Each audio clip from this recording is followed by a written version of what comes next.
सिंधुदुर्गातील असे एक ठिकाण ज्याचा इतिहास काही शिवप्रेमींनी आणि इथल्या ग्रामस्थांनी जिवंत केलाय.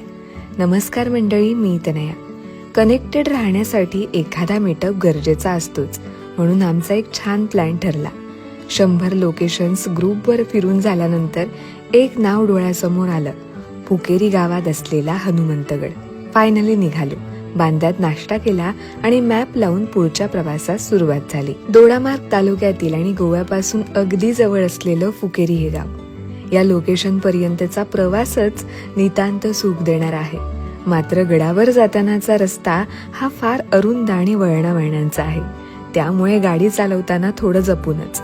बाकी आमच्या स्वागतासाठी हा सुंदर वॉटरफॉल सज्ज होताच. गडाच्या पायथ्याशी गाडी पार्क करून अवघ्या 2 मिनिटांचा ट्रेक पूर्ण करून आम्ही गडावर पोहोचलो. सिंधुदुर्ग किल्ल्याशिवाय अजून एक पर्यायी गड हवा म्हणून हनुमंत गडाची बांधणी